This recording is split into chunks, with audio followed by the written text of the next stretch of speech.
सर्वमंगलमांगल्ये शिवे सर्वार्धसाधिके शरण्ये त्र्यंबिके देवी नारायणि नमोस्तुते శ్రీ మహాలక్ష్మీ నమః. షేర్ మార్కెట్ వివరాలు. దాదాపుగా ఈ వారంలో మనకి షేర్ మార్కెట్ కొద్దిగా గందరగోళ పరిస్థితి ఏర్పడింది. ఎందుకంటే గత 12వ తేదీ శుక్రవారం రోజున, అంటే 11వ తేదీ గురువారం రోజునే కొన్ని తనఖా ఉన్నటువంటి మ్యూచువల్ ఫండ్స్ కానివ్వండి, షేర్స్ కంపెనీలన్నింటి కూడా తొలగించి వేసిన విషయాన్ని మీ అందరికీ తెలుసు. కాబట్టి షేర్ మార్కెట్లోంచి కొన్ని కంపెనీలని తొలగించడం వల్ల ఈ షేర్లన్నీ కూడా అమ్మడానికి చాలామంది తొందరపడ్డారు. దానివల్ల కొద్దిగా గందరగోళ పరిస్థితి ఏర్పడింది. గత శుక్రవారం తీవ్రమైనటువంటి నష్టాన్ని పొందుకుందనే విషయం తెలుసుకున్నాం మనం.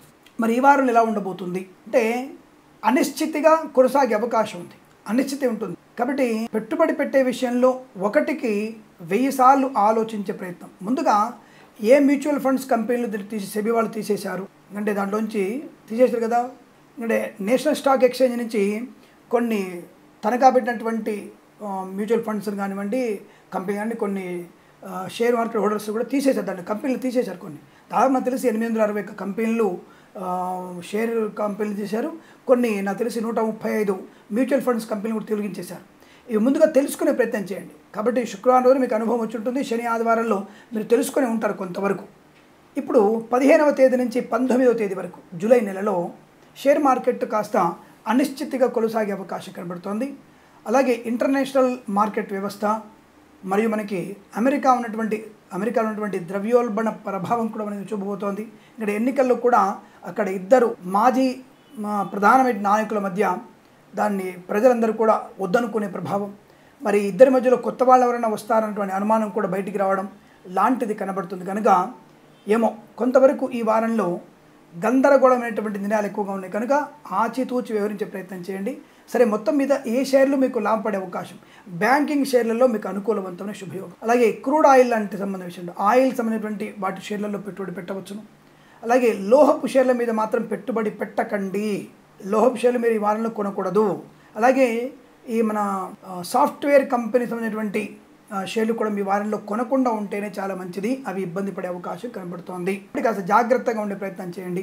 అలాగే మనకి దాదాపు ఏ రాశుల వారికి తీవ్ర ఇబ్బంది కలిగే అవకాశం ఉంది అని అడిగితే మేషము, సింహము, అలాగే మకరము, తుల రాశి వారికి, మేష, సింహ, తుల, మకర రాశుల వారికి తీవ్రమైనటువంటి వ్యతిరేకత. ఈ రాశుల వారికి ఏమాత్రం కూడా అనుకూలంగా లేదు. కనుక ఎట్టి పరిస్థితుల్లో ఈ రాశుల వారు షేర్ మార్కెట్లో పెట్టుబడి పెట్టకూడదు. అది మీకు ప్రమాదం కలిగించే అవకాశం ఉంటుంది. మరి ఏ రాశుల వారికి లాభం ఉంది? వృషభం, మిథునం, కర్కాటకం, వృశ్చికం, అలాగే కుంభరాశి వారు. ఈ రాశుల వారికి మాత్రం అద్భుతమైనటువంటి శుభయోగాలు ఉన్నాయి. ఎందుకంటే ఆచితూచి వ్యవహరించడం వల్ల కొంత షేర్ మార్కెట్లో మీకు అభివృద్ధి పొందుకునే అవకాశం ఉంటుంది. ముందుగా మనం తప్పనిసరిగా ఆ యొక్క సెబీ వాళ్ళ నుంచి, అలాగే నేషనల్ స్టాక్ ఎక్స్చేంజ్ తొలగినటువంటి సంస్థలు ఏమేమిటి లిస్ట్ అవుట్ చేసుకోవాలి. మ్యూచువల్ ఫండ్స్ సంస్థలు కూడా తొలగించేశారు. కాబట్టి మరి ప్రేక్షకులు ఆ విషయం చూస్తున్నారో తెలియదు. కాబట్టి కాస్త ఆలోచించి హడావుడి నిర్ణయం తీసుకోకుండా పెట్టుబడులు పెట్టే ప్రయత్నించే లాభాలు. కొన్ని మ్యూచువల్ ఫండ్స్ ఉంటాయి, రిలయన్స్ వాటివి కానివ్వండి, అలాగే అదాని గ్రూప్ వాళ్ళు కానివ్వండి, ఎస్ బ్యాంక్ వాటివి కానివ్వండి.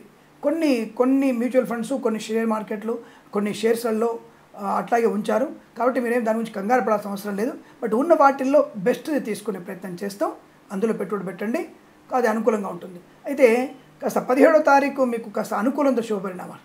17వ తేదీ తప్పకుండా అన్ని రాశుల వారికి, అంటే నేను మేషము, అలాగే సింహము, తుల, మకర రాశి వారు కాకుండా మిగతా రాశుల వారిలో కొంత అనుకూలంత పరిణామాలు ఉన్నాయి. 17వ తారీఖు తప్పకుండా మీరు పెట్టుబడి పెడితే లాభవంతమైన శుభయోగంగా చెప్పవచ్చును. ఈ విషయాన్ని దృష్టిలో పెట్టుకోండి. ఏదేమైనా అనవసరపు హడావుడి నిర్ణయాలు, పెద్దల అంగీకారం లేకుండా లక్షల కొద్ది పెట్టుబడి పెట్టడం, ఈ బ్యాంకు షేర్ తక్కువ పడిపోయింది నేను ఇప్పుడు కొనేస్తాను, షేరు డౌన్ అయినప్పుడు కొనడం కాదండి. షేరు మధ్యస్థంగా ఉన్నప్పుడు 6 మాసాల ఆ షేర్ యొక్క వాల్యూని తెలుసుకుంటూ మనం కొనుగోలు చేయాలి తప్ప ఇప్పుడు 600 షేర్ కాస్త 150కి వచ్చింది, నేను కొంటే వెంటనే పెరుగుతుంది, 150 కాస్త 10 రూపాయలకి పడిపోయే సూచనలు కూడా ఉంటాయి. కాబట్టి జాగ్రత్త. అనవసరంగా మీరు కంగారు పడుతూ దాన్ని కొనుగోలు చేసేటువంటి ప్రయత్నం చేయకండి. హడావుడి నిర్ణయాలు తీసుకోకూడదు అన్న విషయాన్ని గుర్తుపెట్టండి. తప్పకుండా ఈ వారంలో మీరు ఆర్థికపరమైనటువంటి అభివృద్ధి పొందడానికి జాగ్రత్తగా తీసుకునే ప్రయత్నం. అలాగే విదేశీయుల యొక్క ఎన్నికలని, అలాగే మన ప్రధానితో మిగతా ఉన్నటువంటి కొద్ది దౌత్య సంబంధాలని దృష్టిలో పెట్టుకునే ప్రయత్నం చేయాలి. అంటే రాజకీయ పరిణామాలు, అలాగే భౌతిక పరిణామాలు, ఆర్థిక పరిస్థితుల్ని, మన ఆయా దేశాల చుట్టూ దేశాలు కూడా, అలాగే సౌత్ ఆఫ్రికా జరిగేటువంటి కొన్ని పరిణామాలు కూడా మన మీద ప్రభావాన్ని చూపించే అవకాశం ఉంది. కాబట్టి ఇవన్నింటినీ పరిశీలించుకోవాలి మనం. ఏదో షేర్లు కొనేసం కాదు, షేర్లని దాదాపుగా 6 మాసాల నుంచి మీరు తప్పకుండా పరిశీలిస్తూ ఉండాలి. అప్పుడే మీకు అనుభవం వచ్చినట్టు. ఆ అనుభవం కూడా ఎంత వస్తుంది? 10% వస్తుంది. కాబట్టి ఇలా అన్ని ఆలోచించుకొని ఏ స్టాక్ మీద మనం పెట్టుబడి పెడితే మంచిది అన్న విషయం నిర్ణయం తీసుకునే అవకాశం ఉంటుంది.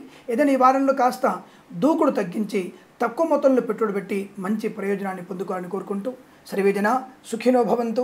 ప్రేమతో మీ కిరణ్ శర్మ. తప్పకుండా మీ అభిప్రాయాల్ని మెసేజ్ ద్వారా, అలాగే ఆఫీస్ నెంబర్కి వాట్సాప్ ద్వారా తప్పకుండా మెసేజ్ చేస్తారని కోరుకుంటూ నమస్కారం. ప్రేమతో మీ కిరణ్ శర్మ. శుభమస్తు.